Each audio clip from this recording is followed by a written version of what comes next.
Não devemos fazer de maneira alguma a tradução literal para o espanhol. Muitas vezes a gente acha que a vergonha vem quando não sabemos falar corretamente ou perfeitamente um idioma. Mas te digo que, mesmo sabendo conjugar, pronunciar e tendo aí um baita vocabulário, você pode sim passar por situações constrangedoras por não saber aí fazer as melhores escolhas. Então bora melhorar o seu espanhol hoje.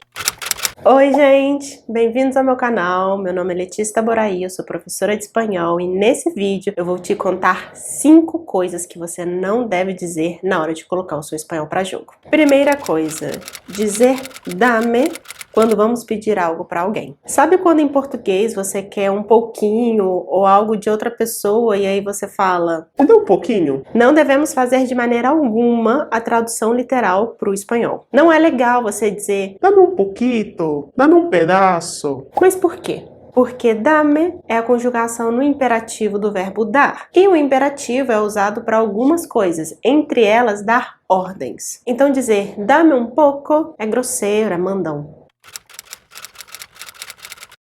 Uma vez quando eu tava no México, eu tava num restaurante sentado do lado de um colega da Costa Rica e eu tava com sede e queria um pouquinho da água dele. Então eu, com toda a minha fofura, cheguei pra ele e disse, dá-me um pouquinho da tua água? E ele disse, não. Eu fiquei assustada, achei grosseiro e eu acho que ele, vendo a minha cara assustada de que não tinha entendido, disse, toma. Nesse contexto, eu fui tomada como grosseira, porque eu disse, dame um pouquinho da tua água, como se eu estivesse ordenando que ele me desse uma coisa que era dele. Então, como pedir de forma educada algo que é do outro? Vamos pedir para o outro nos presentear.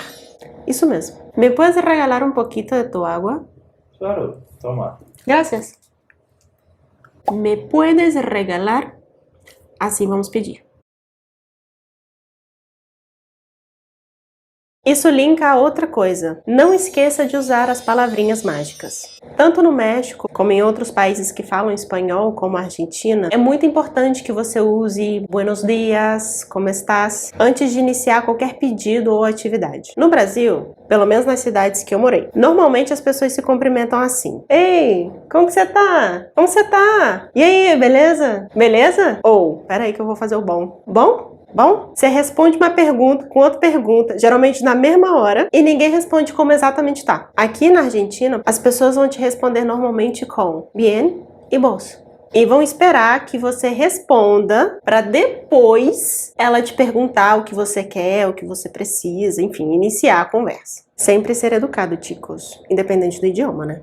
Usar o verbo correr. Bom, se você não conhece esse verbo, eu vou te explicar. O verbo correr significa pegar. Eu corro mi botella, corro mi teléfono ou corro el autobús. Pero, na América Latina, essa palavra também possui outro significado que nesse vídeo eu estou chamando de fazer coisinhas íntimas com outra pessoa de forma consensual, claro. Não vou dizer as palavras próprias porque eu não sei como que funciona o YouTube nesse sentido, então melhor não arriscar. Mas não só isso, é uma maneira um pouco pesada, baixa de dizer isso. Então os latino-americanos quase nunca vão usar esse verbo no sentido de pegar, como eu expliquei no início. Mas sim nesse outro aí que eu tô falando. Já na Espanha, a galera não vai ter esse problema. Por quê? Porque lá eles têm outra palavra para isso, que é follar. Então lá se usa muito mais correr nesse sentido de pegar. É importante dizer que é para não confundir pronúncias. Muita gente sabendo que o G em espanhol tem som de 2 R's do português, re, acaba dizendo correr quando quer dizer correr. E aí fica mais vergonhoso ainda dependendo do contexto. Então se você gosta de correr todos os dias, se assegure de dizer correr ou não.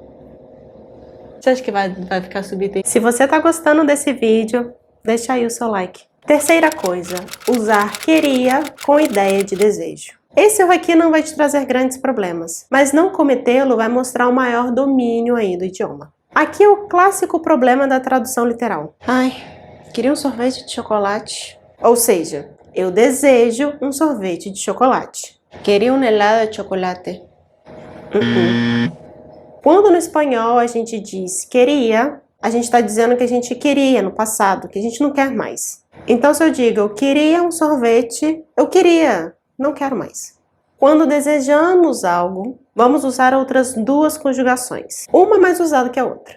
Menos usada, querría. Condicional do verbo querer. Querría um helado de chocolate. A diferença desse querría para o outro queria vai ser o som do R, porque nesse caso a gente tem dois R's, então é um som mais forte. Querría, queria. Mais usada, quisiera, pretérito do subjuntivo. O famoso quisesse do português. Não faz muito sentido, eu sei, mas se tornou muito comum usar essa conjugação para expressar desejo em espanhol.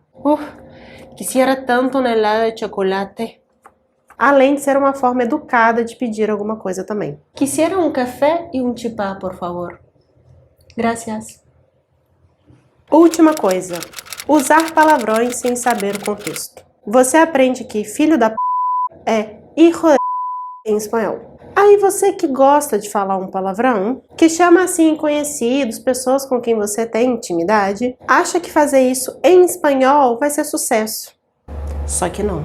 Cuidado com os contextos. Saber as palavras, mas não saber quando usá-las, pode te trazer grandes problemas. Digo isso porque já aconteceu comigo. Eu digo palavrões com uma certa frequência e quando eu aprendi alguns em espanhol, eu tentei ali colocar em prática achando que seria a mesma coisa. Mas fui tida como babaca, porque não cabia.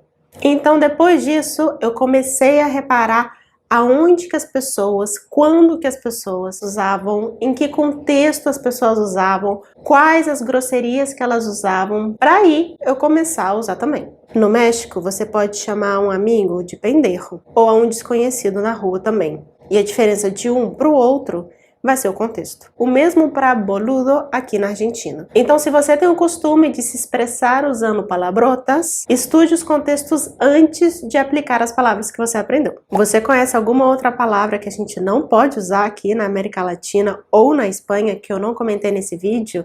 Se sim, escreve aí nos comentários para mim. Te espero no próximo vídeo. Tchau!